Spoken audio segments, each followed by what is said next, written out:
Hello, I'm Craig Venter. I'm speaking to you from La Jolla, California. Uh, Thank you for asking me to participate in the Biotech Future Forum. I'm sorry I can't be there with you in person. I would have loved to have been in your beautiful city, but I hope to get there again in the future. So I'm going to talk to you about designing life, synthetic life, in the process we went through, because it's a very key part, in my mind, of the future of biotechnology and the future of what we're going to be able to do in society. This picture is my institute, the Venter Institute in La Jolla, California. So I've had a unique perspective uh, of biology and what is life through the lens of genomics. And when we sequence DNA, I describe it as digitizing the genetic code. So we're taking the analog chemical letters and converting them into ones and zeros in the computer. Uh, we first did this in the late 80s and 90s by high throughput sequencing of cDNA clones called express sequence tags. This allowed very rapid discovery of human genes, and they were essential for annotating the human genome when it was sequenced.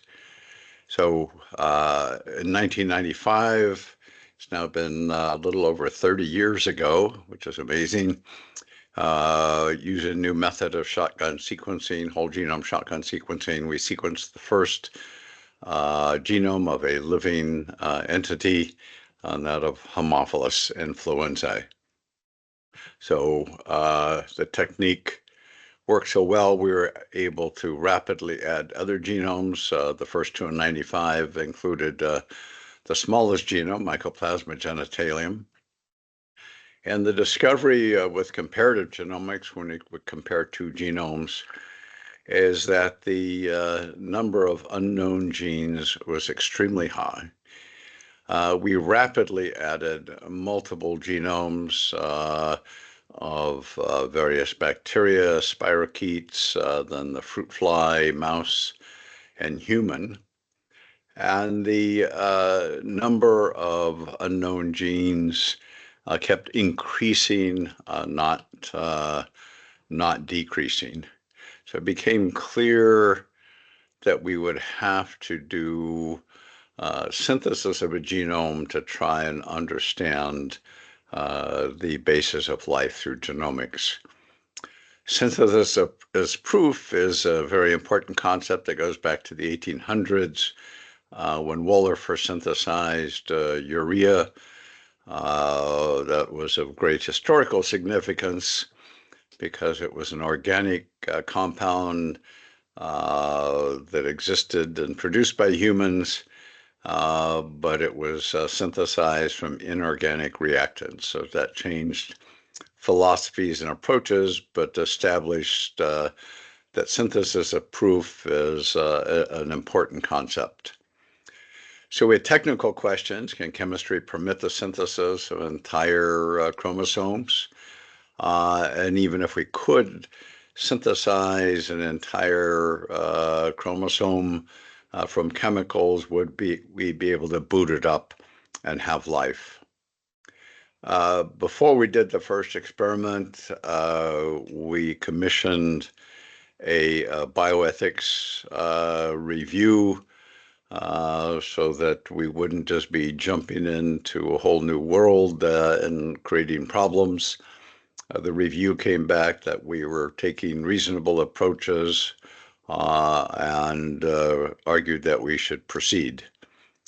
So uh, we're starting at the other end. So we're starting with the digital code in the computer, and we're converting those ones and zeros synthetically with chemical synthesis back into the genetic code. So we wanted to do a test to make sure this could be done with high accuracy. We decided historically to use Phi-X174. It was the first DNA virus that was sequenced by Sanger and colleagues when he was developing his dideoxy sequencing method. We initially tried just to put 50-mer oligos together with PCR, but even with selection by infectivity, which gives you over 1,000,000-fold selectivity, we didn't get one single molecule active virus. So DNA synthesis, the chemical synthesis is N-1 accuracy problem.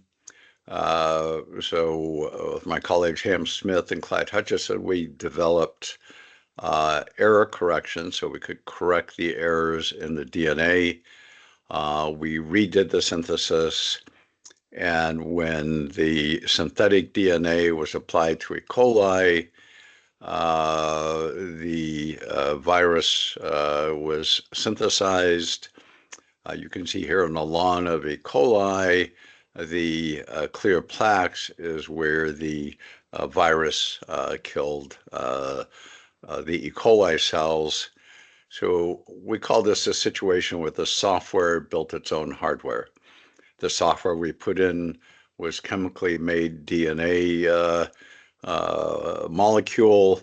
It got synthesized into the virus. The virus killed E. coli and spread to kill others. So we showed that we could do accurate DNA synthesis, but it's very different making a small virus versus making a megabase chromosome. This took us several years of developing multiple new techniques that I won't review now. Key people in doing this were Dan Gibson, Ham Smith, and Clyde Hutchison and myself. But we finally developed it where we could synthesize larger and larger pieces. We started with 1 kb, assembled those into 10 kb, assembled those into 100 kb, and then used yeast to assemble the 100 kb pieces into the megabase chromosome. We're able to actually clone the bacterial chromosomes in yeast where they were stably maintained. So yeast was really an essential piece of this. Nothing is simple and straightforward. When we tried to transplant the genomes from yeast, initially it didn't work, and we had to debug that problem. It turns out the DNA needs to be methylated, and yeast doesn't have the methylases to do that. So we use purified methylases to methylate the DNA to protect them from restriction. So we created new bacterial strains from genomes that were cloned in yeast, and it was a cycle we could go through doing methylation if necessary, and then transplanting it. The transplant was totally a separate process. Here's our megabase chromosome that was all chemically synthesized. And we had a great team, Carol Leteague and John Glass, working on genome transplantation, which amazingly worked well by adding the synthetic genome to capricolum cells. The genome started being read, expressing restriction enzymes that chewed up the parent chromosome in the cell, leaving us only with a phenotype of one cell with the DNA of another. Also, it could happen by just segregation of the genomes into daughter cells, and we used tetracycline as a selection. So in either way, only the transplanted chromosome would exist. These resulted in these beautiful new cells.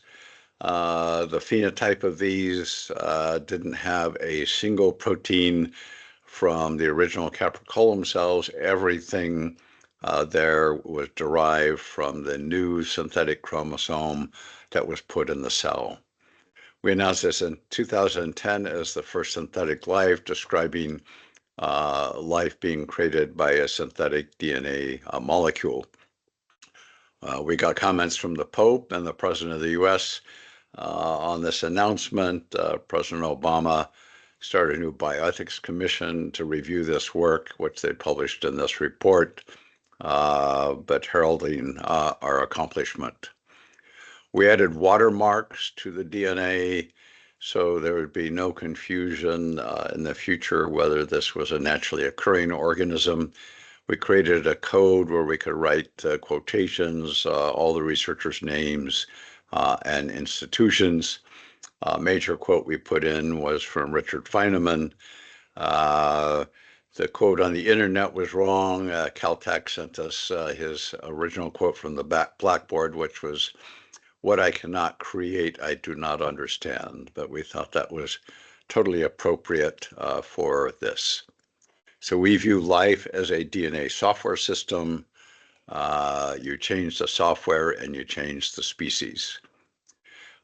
We wanted to make a minimal cell. We used transposon mutagenesis developed by Clyde Hutchison to identify non-essential genes. If the gene was knocked out but the cell lived, it was easy to identify.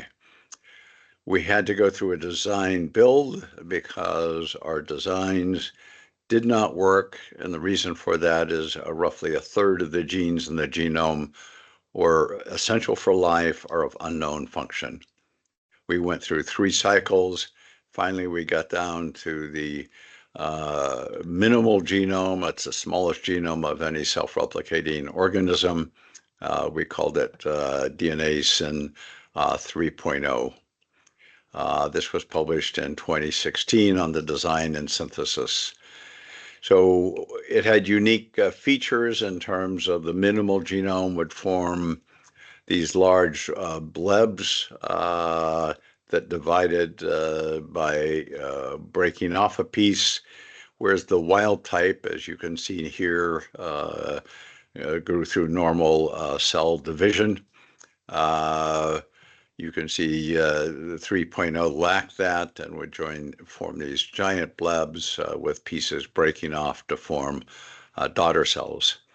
Having a minimal cell allows us to repeat the evolutionary history. So we added back several genes to restore normal cell division, as all cells do.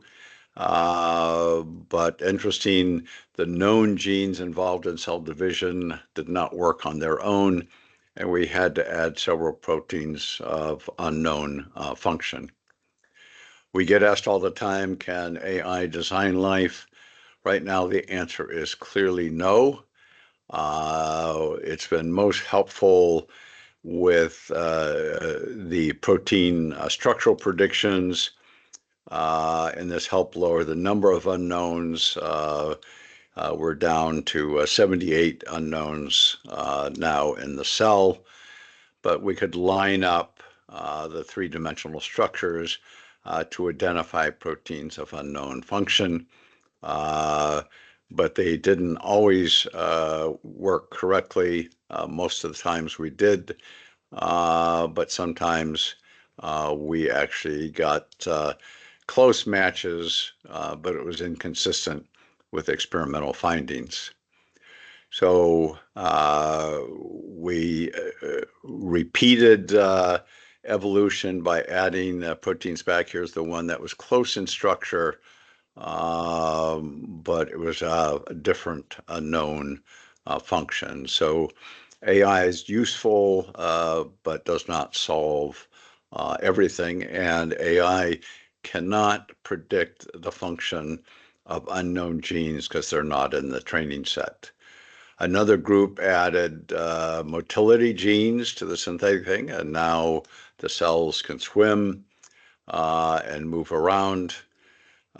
People are doing computer models. This is based on EM micrographs showing the ribosomes. Here's a prediction from a group at University of Illinois showing what the ribosomes and the structure internally of the cell would likely be. More than 60 collaborators are using the minimal cell, trying to discover the unknowns. Until we understand all the unknowns essential for life, designing new cells using AI won't be possible. There's new technology coming that makes synthesis substantially faster, which is a major roadblock in this field. And so I think that will change in the next few years. And just as closure, I wrote a book, Life at the Speed of Light, because we can send DNA as digital information, recreate it. So we call this the first biological teleporter. But we expect this to be the future of biotechnology. Thank you very much. I look forward to further interactions.